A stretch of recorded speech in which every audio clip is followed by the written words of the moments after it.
La Costa Nostra, capítulo 2.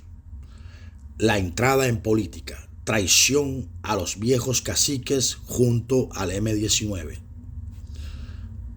Con el decolorante aún fresco sobre el bigote incipiente, las cejas y el cabello, que apenas horas antes lucían su negro natural y ahora eran de un amarillo quemado, y las gafas de marco grande con las que completaba su intento de disfraz, el comandante guerrillero llegó a la sede de la gobernación del Atlántico, en el centro de Barranquilla, a cumplir su cita con el gobernador. Se veía tan impostado que cuando se cruzó con los periodistas locales que estaban allí atentos a esa visita, uno de ellos exclamó: «Viejo, ¿qué? ¿Se adelantó el carnaval?». El mandatario también se dio cuenta de la farsa del aspecto. Cuando vio al visitante en la antesala de su despacho, le lanzó un «hola» con familiaridad. Pero no porque lo identificara con esa pinta, sino al contrario, se le parecía tanto al hombre con pelos oscuros original que él ya conocía, que sencillamente lo saludó de manera espontánea. Al menos eso pareció. El visitante, sin embargo, continuó el teatro con toda seriedad. «Señor gobernador, yo soy Federico Pinillos, del M-19. El gobernador, que en ese momento sostenía la manija de la puerta de la oficina para entrar, vaciló unos segundos, inclinó el cuerpo levemente hacia atrás, se metió y cerró. A los pocos minutos, una funcionaria de protocolo dijo en voz alta en el recibidor: «Señor Federico Pinillos, siga usted adelante». Y entonces Héctor Pineda Salazar, Tico Pineda, como muchos le llaman, entró a hablar con Fuachar, quien tenía bien de dónde distinguir la verdadera identidad de su visitante. Ya fuera porque Tico escribía columnas en el Diario del Caribe, ya fuera porque el papá de Tico era un arrocero que proveía granos de su producción a las tiendas olímpicas, o ya fuera porque para ese momento Tico no ocupaba cualquier cargo en la ciudad. Era nada menos que el jefe de servicios generales de la cervecería Águila, una de las empresas más grandes y representativas entre los barranquilleros. Y Char, recién estrenando silla en su cargo público, iba a cumplir 30 años conociendo el mundo empresarial local. Eso sí, ninguno se atrevió a decir que el rey iba desnudo. Ni el gobernador que habló con él, ni los periodistas que esperaban afuera. Solo la mamá de Pineda. El día siguiente, cuando vio su foto en la prensa, le reclamó: «Pedazo de pela de mierda, ¿tú en qué andas? ¿Acaso quieres matarme de un susto? Claro que me di cuenta enseguida que ese eras tú». El comandante Federico Pinillos fue un invento que nació la noche antes de la misión que días atrás le había encomendado a Tico Pineda el líder guerrillero Alfonso Jaquín, integrante del comando guerrillero que un año después se tomó el Palacio de Justicia en Bogotá. Viejo amigo de barrio de Jaquín y de buena parte de la dirigencia del M-19 de Barranquilla. Pineda no pertenecía aún formalmente a la guerrilla. Tras semejante exposición, terminó renunciando a la cervecería y más tarde adentrándose en el monte, en donde acompañó al máximo comandante Carlos Pizarro hasta la desmovilización del grupo en 1990. La misión de Pinillos, obvio, era reunirse con Fuachar. La guerrilla había pedido cita al gobernador en una carta enviada con un concejal llamado Iván Romero, a quien el grupo ilegal retuvo cuando éste se dirigía a su oficina. Charles respondió diciendo públicamente en medios que invitaba al M-19 a su despacho. Puntualmente, querían proponerle arrancar con su administración unos diálogos regionales por la paz, antes de concretar cualquier acuerdo con el gobierno nacional de Belisario Betancur. para que la paz entrara por Barranquilla, como mucho de lo bueno que ha entrado por allá a Colombia, según los términos en los que lo planteó Joaquín a Pineda en su encuentro clandestino en Cali. Char se mostró abierto a la propuesta enseguida, antes que por convencimiento personal que algo había porque le tocaba. No cumplía aún ni 3 meses en su primer puesto público, pero justamente había llegado a gobernar el Atlántico con la instrucción presidencial perentoria de mantener acercamientos con los representantes de los grupos subversivos, que era la bandera de Betancourt. Recibió esa orden desde el momento mismo en que fue designado mandatario. Era 1984 y faltaban todavía 7 años para la primera elección popular de los gobernadores, que en esa época eran escogidos por el presidente tras negociaciones burocráticas con los respectivos dirigentes locales con asiento en el Congreso, que se dividía, como se dividía todo el país político, entre liberales y conservadores. Todo el tiempo que el gobierno nacional mantuvo su ensayo de paz con la guerrilla, la gobernación de Char fue, en general, facilitadora de la actividad política local del M. Le dio permiso para manifestaciones, tiquetes para ir a reuniones, tarimas para dar discursos. Algunos en el M-19 consideraban al gobernador un aliado excepcional, como me contó Tico Pineda. Esa impresión encontraría aún más argumentos algunos años después, en 1992, cuando el exmandatario arrancaba el camino como senador con su movimiento liberal Voluntad Popular. Y ya sin armas, esa guerrilla hacía la transición al partido político Alianza Democrática M19, ADM19. Los exdirigentes guerrilleros habían decidido hacer una consulta para escoger candidato a la alcaldía de Barranquilla, pero no contaban con plata para ello. Char les dio de su bolsillo los 12 millones de pesos que costó el andamiaje de tarjetones, urnas y demás logística que exigía aquella elección de aspirante a la izquierda. El patriarca charista, que de izquierdista no tiene un pelo, lo hizo porque había decidido aliarse con la ADM-19 para esas elecciones regionales.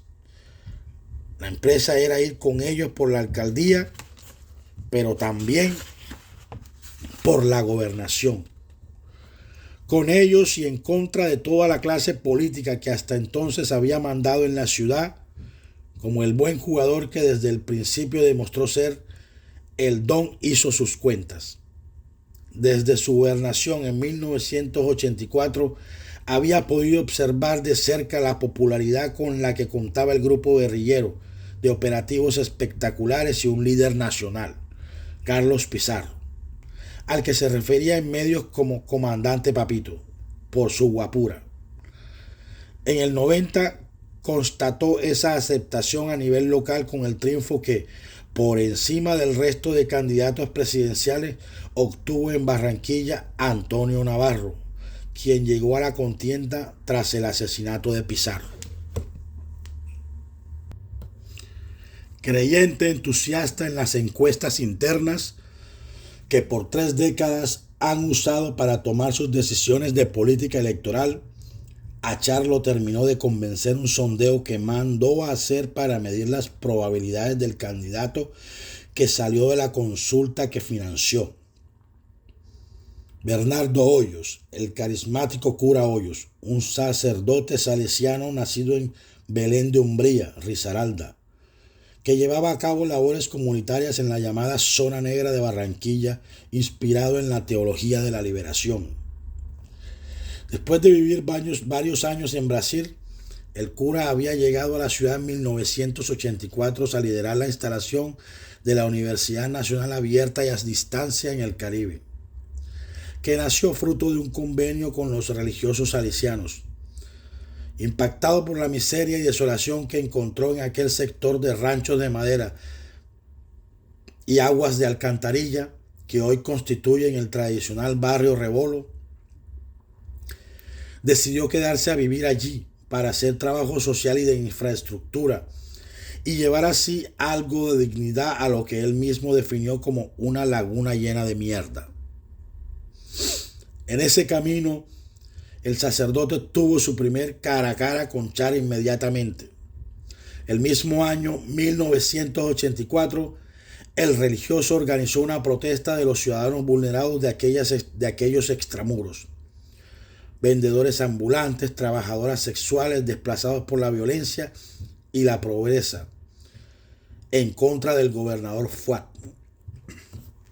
por la falta de agua y alcantarillado. La marcha salió de la zona negra en el suroriente hasta la sede de la gobernación, y así el cura comenzó a hacerse sentir en Barranquilla. Hoyos impresionó, no solo por su intención de enfrentar un drama al que los dirigentes barranquilleros le habían dado la espalda, sino también por sus formas, por el desenfado de sus palabras soeces y provocación constante, inusuales en un sacerdote y desafiantes en una ciudad republicana, librepensante, de carnaval y transgresora, pero de cierta manera goda de corazón, como ha sido el país en general.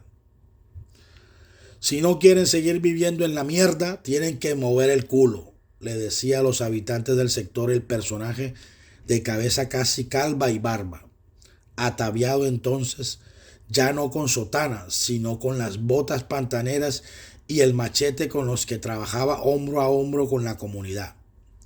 La misma comunidad que se sentaba con él a tomar cerveza y lo veía como su redentor. Con la corroboración de esas simpatías por el cura, Char no dudó en desmontar al aspirante que Voluntad Popular había anunciado como su carta a la alcaldía, y selló la alianza con Hoyos y con las guerrillas ese año. En otro botón para la muestra del pragmatismo del jefe charista, el aspirante cuya candidatura desarmó era su amigo y compañero de parranda vallenata, el exconcejal Eugenio Díaz. Él ya se encontraba haciendo campaña en las calles y sufrió un desencanto tal que, de manera inusual, se dejó crecer la barba y el cabello, por lo que algunos llegaron a pensar que había caído en depresión. En las elecciones legislativas siguientes, Char compensó a Díaz por el mal rato, incluyéndolo como su segundo renglón para el Senado, sin pedirle que aportara un peso. Un gesto que evidencia que también tiene al día su departamento de lealtades.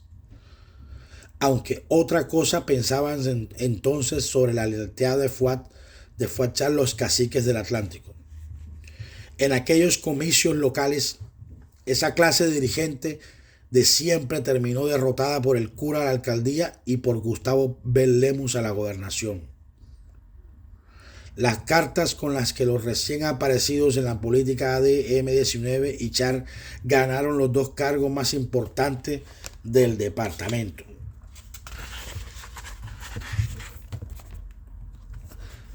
La particularidad es que varios de esos políticos tradicionales eran los que ya habían ayudado a Char a entrar a un cargo público el año en que Belisario Betancur lo nombró gobernador y se sentían traicionados por él. Resulta que, en un reflejo de ese lastre heredado del Frente Nacional para eliminar a la oposición, el gobierno del conservador Betancur debía entregar esa cuota a los liberales. El liberal más poderoso del Atlántico era entonces el cacique José Name Terán, de familia de ascendencia árabe, asentada originalmente en Sincelejo, símbolo clásico del viejo clientelismo de las componendas, los favores y el uso del Estado en beneficio propio. Name cumplía casi 3 décadas mandando, con fichas en puestos públicos e influencia en la gran contratación, y ese mismo año 84 alcanzó la dignidad de presidente del Congreso. El viejo Name, como le decían, tenía la capacidad de disponer hasta en la movida de un lápiz en Barranquilla y fue quien efectivamente propuso el nombre de Fuad Char en Palacio para ser gobernador.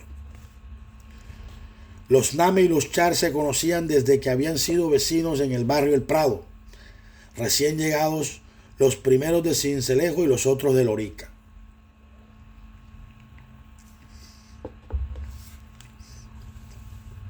Tenían buenas relaciones, tanto que el dueño de la Olímpica había hecho aportes de plata a varias de las campañas del cacique Name. Char, de hecho, estaba en ese momento en conversaciones para ser candidato del namismo en las elecciones al Congreso del 86. El viejo Name le había ofrecido puntualmente ser el aspirante principal a la Cámara de Representantes de su movimiento, llamado MISOL, Movimiento de Integración Social Liberal. Otro de tantos grupos que conformaban la colcha de retazos, cada uno con patrón propio, que era entonces del Partido Liberal, quizás por el rumor de esa posible primera aspiración al Congreso. El nombre de Fuad Char era el que menos sonaba en la lista de aspirantes de José Name, que José Name entregó en presidencia para escoger mandatario en el Atlántico. Los astros estaban alineados, sin embargo, a favor de que hubiera una gobernación charista. Aparte de la recomendación del congresista liberal, a Char le ayudó la buena imagen que tenía como dueño del Junior desde los 70, especialmente frente al ministro de Gobierno Jaime Castro Castro, quien había sido presidente de la División Mayor del fútbol colombiano DIMAYOR. Por último, también sirvió el visto bueno que le dieron los otros grandes jefes liberales del Atlántico, Emilio Lévolo, Pedro Martín Leyes y Juan Slevi, que así se convirtieron junto a Name en administradores de la cuota con la que el presidente buscaba asegurar gobernabilidad en el legislativo.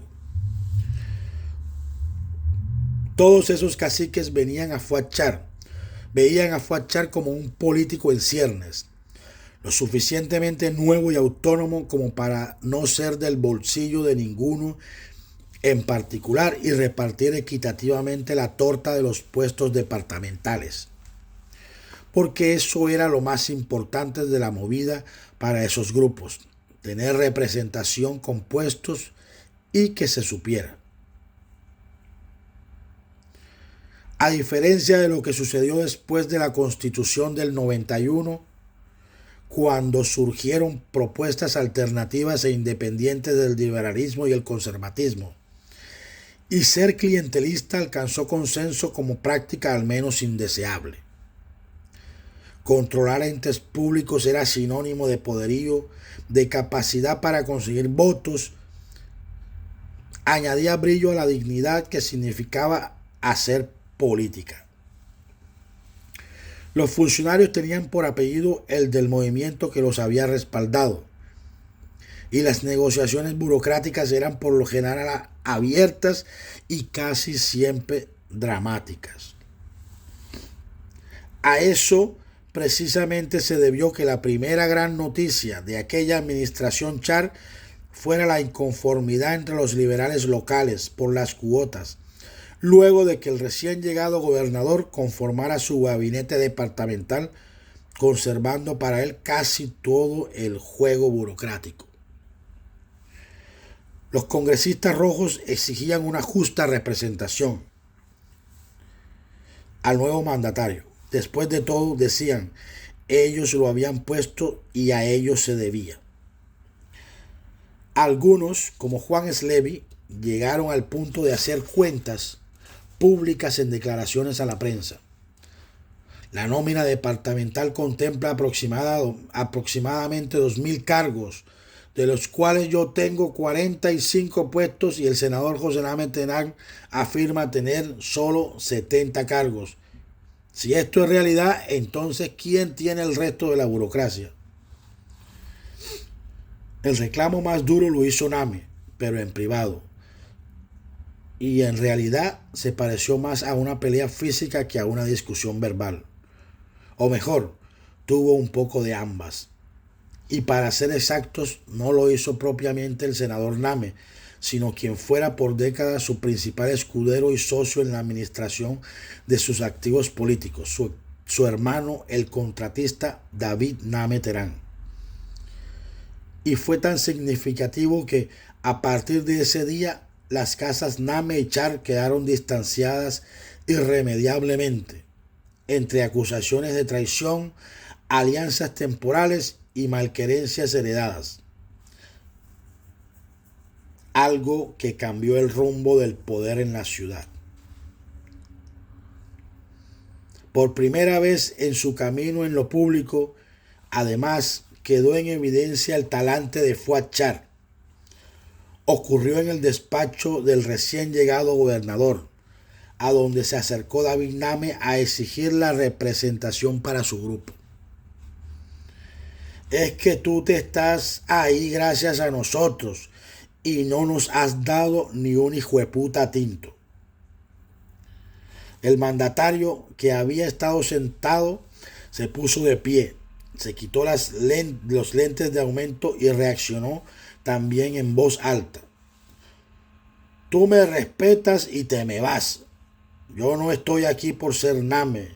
Yo estoy aquí porque soy Fuad Char. En su libro de memorias, David Name, que me habló para este libro, pero murió poco antes de que saliera, presentó una versión matizada de la escena. Dijo que la visita que hizo fue para preguntarle a Char cuándo iba a salir un nombramiento. Así en singular, el nombramiento de rector de la Universidad del Atlántico, con el que su hermano José quería distinguir al doctor Miguel Bolívar Acuña, por quien siempre sintió un gran cariño. Más allá, la rabia que cogió el contratista por la respuesta del mandatario fue tal que se le generó un trombo en el ojo izquierdo, que para su fortuna, y quizás para la de Char también, no pasó mayores. Entonces ya se había empezado a ir en voz alta la indignación ciudadana contra los caciques por la debacle en la que estaba la ciudad. Barranquilla padecía una insostenible crisis sanitaria y social por cuenta de los malos manejos de las empresas públicas municipales, cuyos gerentes eran puestos por los grupos políticos. Los medios y los gremios comenzaban a responsabilizarlos directamente y a pedir un cambio.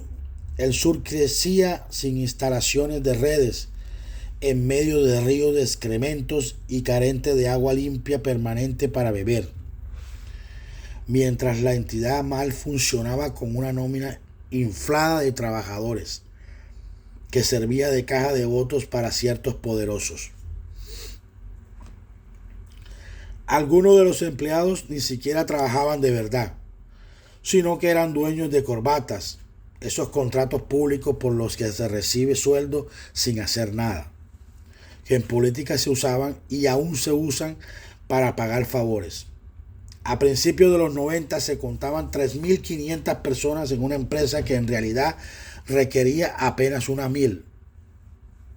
El resultado de semejante situación fue, como no podía ser de otra manera, la inoperancia y el desgreño de un ente sin contabilidad ni plan efectivo de gestión, que terminó en que las llaves en los baños y cocinas de las casas saliera un líquido no transparente, sino café, mezcla de barro con mierda.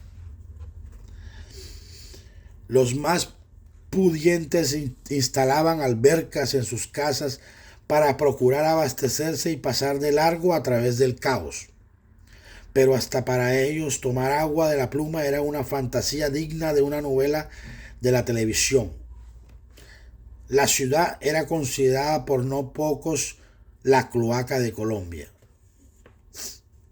El peor momento ocurrió un día de ese año 84 que se registró una falta de cloro en la planta de las empresas públicas y aún así se bombeó agua sin el mínimo tratamiento, cruda y altamente contaminada. Lo que siguió fue una epidemia de gastroenteritis que afectó especialmente a los menores y casi hace desbordar los servicios de salud, ya precarios, con un hospital público principal, el Hospital General de Barranquilla, de paredes sucias, basura regada en el patio y camas compartidas. Solo en el primer año que siguió, 18 niños murieron por esa enfermedad. A la desgracia de la muerte de los niños se sumó la sed de unos 400.000 barranquilleros empezaron a soportar luego de que, para intentar controlar el desastre, los operadores de las empresas públicas decidieran cerrar las piletas en las que cargaban agua los camiones que abastecían los barrios de los extramuros. Camiones que, en el colmo de la ruindad, en algunos casos pertenecían a políticos que hacían negocio vendiendo agua a los pobres a los que ellos mismos habían dejado sedientos. Incluso el ministro de Salud de la época, Jaime Arias, fue llamado a declarar por un juez de Barranquilla dentro de la investigación penal que se generó por múltiples denuncias. Por las calles, ciudadanos salieron a protestar cargando cajas pintadas como ataúdes y otros enfrentándose a piedra con la policía. En los medios editorialistas, entre los que estaban el director del Diario del Caribe, Alfonso Fuenmayor, uno de los amigos del grupo de Barranquilla, inmortalizado en 100 años de soledad, pedían poner tope a la burocracia. Desde su silla de gobernador designado, Char también fue objeto de críticas ciudadanas que le exigían ayudar a solucionar la crisis. Le apostó a mantener cierta autonomía y a lograr gestión en el Atlántico. Aquellos fueron los cimientos del movimiento político propio bajo la sombrilla del liberalismo, por el cual más tarde se enfrentó al Senado y les ganó el poder local a los viejos caciques. Fue la época en la que Adela Chalhub de Char, su esposa, se volvió querida y popular en todo el departamento. No tanto Adela como Adelita, como familiarmente algunos la seguían llamando después de cumplir casi 30 años de fallecida. ¿Acaso por su aspecto menudo, que casi indicaba debilidad y contrastaba con la robustez del marido, y la de los 3 hijos altos que terminaba de criar, Antonio, Alejandro y Arturo, bautizados así en honor a Marco Antonio, a Alejandro Magno y al rey Arturo respectivamente? No es que fuera desconocida a la joyería moderna de la calle 72 con carrera 53, en donde atendía personalmente. Llevaban años llegando empleados de la Olímpica o de alguna de las otras empresas familiares hinchas del Junior, cuyas barras organizaba y apoyaba ella, y hasta periodistas a pedirle colaboraciones para que un conocido consiguiera trabajo, para comprar camisetas del equipo, para una medicina. Coinciden incluso malquerientes del grupo político Char en decir que con todos era generosa. Si se comprometía a algo, no quedaba mal. Hacía la llamada, entregaba el dinero, buscaba lápiz y papel, anotaba y decía: llégate con esto a la droguería Olímpica que queda en tal parte y reclama los 3 potes de leche en polvo que necesita tu hijo. También era amable y expresiva, contrario al marido. Adelita de Char vivía atendiendo gente a la manera de los políticos, solo que no era política. Y en los 80s a su esposo aún le faltaba un tiempo para necesitar votos para su primera candidatura al Senado, que fue en 1990.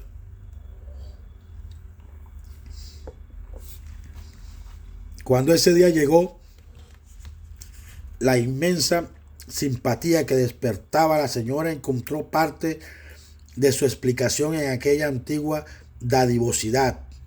Por eso no falta quien diga que antes de que el clan político Char naciera, Fuad Char ya tenía asegurado unos boticos gracias a su esposa. El cariño entre Adelita y gentes del Atlántico se selló a partir de la inundación, la que se generó en los pueblos del sur tras el desbordamiento de las aguas del río Magdalena que pasan por el canal del dique, justo cuando su marido estaba de encargo en la gobernación en el 84. Era una tragedia cantada, que ha ocurrido en varios momentos de la historia. Unas 200.000 personas perdieron enseres, animales, cultivos. Uno de los registros repetidos en medio del drama es la imagen de aquella primera dama sobre una canoa repartiendo ayudas estatales mezcladas con mercados de la Olímpica. Se le veía sencilla, sin guardar distancias con los niños cuando les entregaba los útiles escolares, ni con las señoras cuando las consolaba por sus pérdidas. Le gustaba meterse a organizar ella misma a los brigadistas. En Repelón, Manatí, Santa Lucía, la esperaban con aplausos. A veces aparecía acompañada de su amiga Cecilia López Montaño, en ese momento viceministra de Agricultura. La gente la adoraba. Era una época en la que las mujeres de los políticos no salían del country club. Recuerda Rafael Sarmiento Coley, editor político durante 22 años en El Heraldo, el principal periódico de Barranquilla. Don Juan, saludaban allá a algunos pobladores cuando llegaba. Mientras eso pasaba, de puertas de la casa para adentro, el patriarca escogía a su hijo mayor, Antonio, como la mano derecha que desde entonces le ha ayudado con los negocios privados de la familia. En sus 20, todavía terminando la carrera de Administración de Empresas en la Universidad del Norte y siempre bajo las instrucciones paternas, el mayor de los Churchill Hub asumió la presidencia del Junior, mientras el padre se dedicaba a ser funcionario. Más tarde lo reemplazó también en las sociedades que el jefe Char constituyó, primero con sus hermanos desde el año 63 y luego con sus hijos a partir del 97. La primera reunión proselitista que tuvo Char rumbo a su primer senado en el 90 fue en casa de Ansel Marisa de Romero, una empleada de Acondesa, la planta de alimentos de los Char que surte a las Olímpicas. Fue en el populoso barrio Hipódromo de Soledad y la organizó Tarquino Pacheco. Tarquino era un sencillo líder de las juventudes del nuevo liberalismo del barrio San Felipe, que había llegado a trabajar al grupo económico Char como pupilo de Joaquín Díaz Granados Alzamora, algodonero de la Casa Política Díaz Granados del Magdalena, que por aquellos años fue uno de los hombres de mayor confianza de los hermanos Char Abdala. Díaz Granados, quien falleció en 2017, ocupó en el Emporio cargos como presidente de junta, gerente y representante legal. Su hijo Luis Eduardo Lucho Díaz Granados Torres se convirtió años más tarde en uno de los principales congresistas de la bancada de los Char. Tarquino Pacheco tenía funciones propias de la empresa y también de la política. Por ejemplo, fue el encargado de organizar los votos de los empleados de los Char cuando, a mediados de los 80, la familia decidió respaldar en forma la campaña al consejo del dirigente gremial y cabeza local del nuevo liberalismo, Arturo Sarabia Vetter. También asumió como jefe de relaciones industriales en la empresa Indunal, que después se fusionó con Acondesa. En momentos en que Char era nombrado ministro de Desarrollo Económico del gobierno de Virgilio Barco, cargo que asumió tras salir de la gobernación y que lo graduó de personaje nacional.